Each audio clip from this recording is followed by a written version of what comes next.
Not all advice is created equal, and that's just a fact.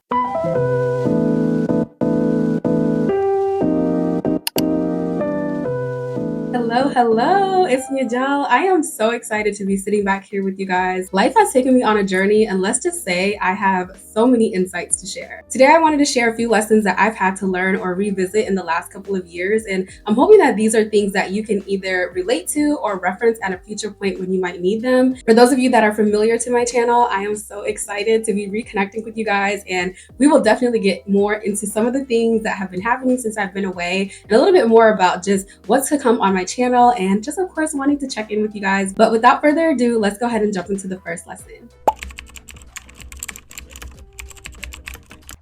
I've always believed that some lessons you have to learn firsthand, but I do feel like there are so many lessons that you can learn from other people just through listening to their experiences. Rather than looking at situations like, oh, that's them, that's not me, or believing that things could never be me. When something happened to somebody or I saw a situation that they got in, I was like doing the math. I was like, I'm gonna do this, I'm gonna do that. Okay, let me do this, let me move like this. You save yourself through so much by being willing to learn from other people's mistakes and other people's lessons. And of course, not every situation is the same, but I do feel like there is different things that you can learn from other people. And this goes across the board. This is with relationships, career, whatever it is. I feel like there's always something to learn, whether it is to continue doing something, to stop doing something, or sometimes just the different things to look for and avoid. Ultimately, your decision is yours, but just be mindful of the things happening around you. Some of the things are inevitable. You are going to have to experience it. It's so true when they say that there is a lesson in everything. And I think a lot of times we look at it like the lesson is something that you're supposed to learn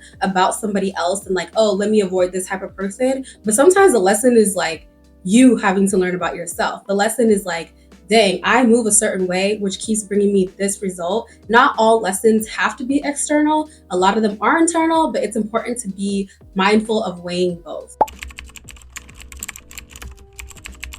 Your energy is your most valuable currency. If you're gonna spend it wisely. Like, are you spending your energy repeating the same thoughts, ruminating on situations that have happened in the past? What are you focusing your energy on? It is so expensive and too expensive to be wasting on the wrong thing. And you have to protect it. You have to treat your energy like your most prized possession, because oh my gosh, it's invaluable. Everybody's after it, and you don't realize how many different things you're wasting it on. And if you spend too much energy on the wrong things, like by the time you realize that you are depleted, you just find yourself in a situation that feels nothing like you, and it's all preventative. You really could have prevented it by going into situations with this type of awareness on the things that matter, the things that don't matter, the things that are draining you. Everything requires some level of energy, and you have to just be mindful. Like, that's all I can say. Like, you just have to be mindful of where that energy is going. One of the biggest things that I was doing is ruminating. Like, I was thinking about situations over and over again. And once I decided, like, you know what, I'm calling all of my energy back. Like,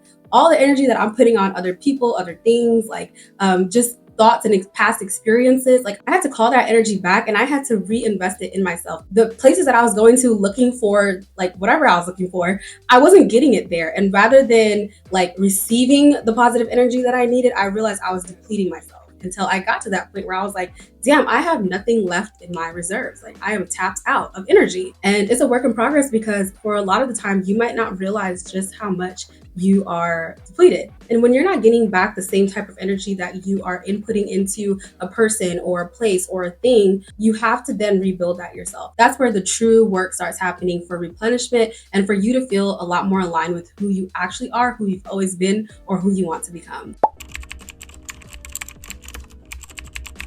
When you're in the middle of a difficult situation, it is so hard to see the other side of it. We can get so lost in the world and other people, in the situations that we go through, that we often like forget about ourselves. I've personally faced situations that have forced me to question everything. I had to look at every single aspect of my life, and I realized that like I had to go into this cocoon space. I needed to go into a space where I could just think clearly and just analyze my own inner world. And even though it was really difficult, it took me to a place of understanding of all of the different things that I needed to see within myself.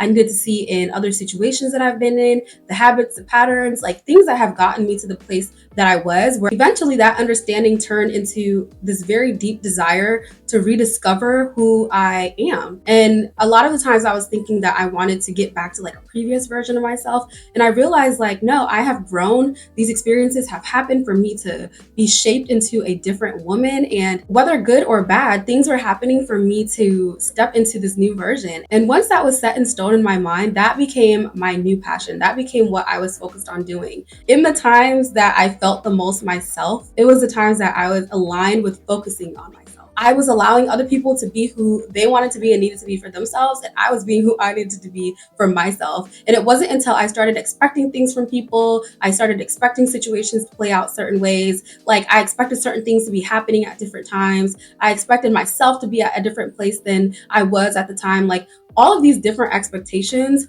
took me away from looking at my world from a place of like personal power to a place of like, all of these other things are happening and like I need them all to be in order so that I can be myself or that I can feel like myself. And so when I had that external focus, it just completely took me off course. And once I brought that focus back to me, it just made me realize that I should have never lost it in the first place. But overall, this experience just brought me back to me. It brought me back to this journey of wanting to be a better woman, wanting to be stronger, wiser, whatever. I know the power that I have. I know the things that I've done in my life. I know how I've pulled myself through other situations. And it just feels like some situations will force you to look at every different aspect of your life. And that's a little bit harder to move past compared to like just one specific event that's happened. But use those experiences as catalysts for a better you rather than stepping into the negative victim mindset. This leads me to one of my favorite quotes and something that I stand by and I will always say, and that is you can reinvent yourself anytime. And there is no perfect moment or the perfect time to do it. The moment you decide is the perfect moment for you to become who it is you want to become or reinvent yourself to whoever you want to be. I know a lot of this talk happens online and like people make it sound like it's like this super extravagant thing.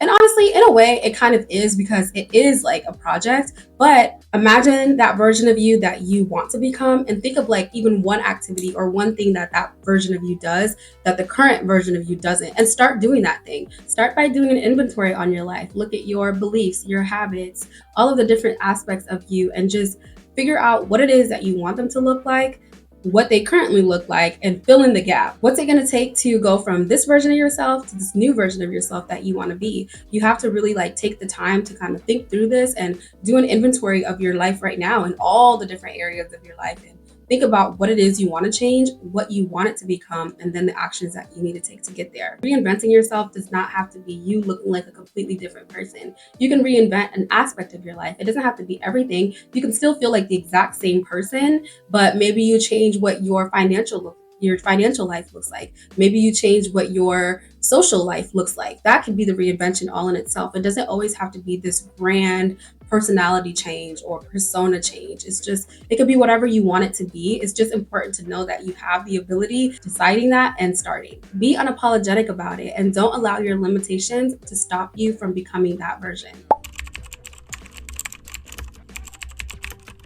As much as we love our family and friends, we have to understand that they are humans as well. And no matter how hard they may try, there's always going to be a little bit of bias in their advice to you. So before you go seeking advice from other people, you have to try to listen to yourself first before you go seeking advice. Not all advice is created equal, and that's just a fact. Ultimately, I do think it's just about building trust in yourself. I personally like to analyze my situations before I even go outward seeking for advice. And even then, I try to go to people who I trust and just use discernment. Why are you going to this specific person? And are you only going to people who are going to say what you want them to say? Or do you also have people who, like, regardless of how you feel, they're going to tell you the truth? Try to find those people or try to get different voices, people who would think maybe differently from each other so that you get a full scope of things. And then from there, you'll start to get like that inner knowing of which one aligns with you. What pieces of advice can you actually take and implement? And which pieces of advice do you need to just leave alone? Another key element of this that I want to mention is as much as you have to use discernment when you are receiving advice, you need to also start to give discernment when you are giving advice. A lot of the times people will come to you with advice, but like if they have no intention of actually utilizing that advice,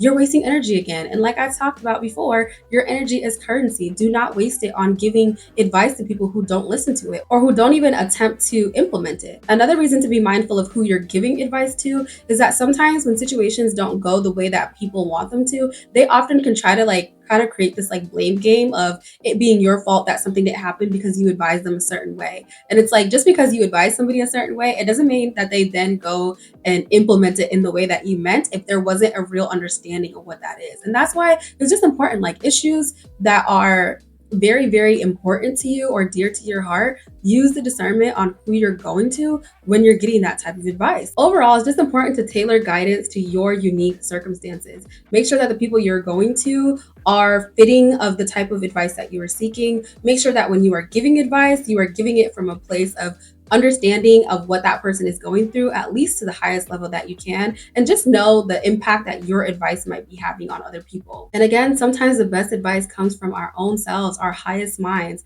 We just have to get quiet enough to hear it and then implement it. I hope these lessons resonate with you as much as they have resonated with me, and I cannot wait to connect with you guys. Please share these videos with anybody who might need some inspiration in a situation that they're going through, or just somebody who might need a refresher on these lessons. And remember that it is up to you to define, refine, and then embody who it is you really want to become. Thank you so much for watching. Stay tuned for more videos by subscribing, and I cannot wait to share more with you soon.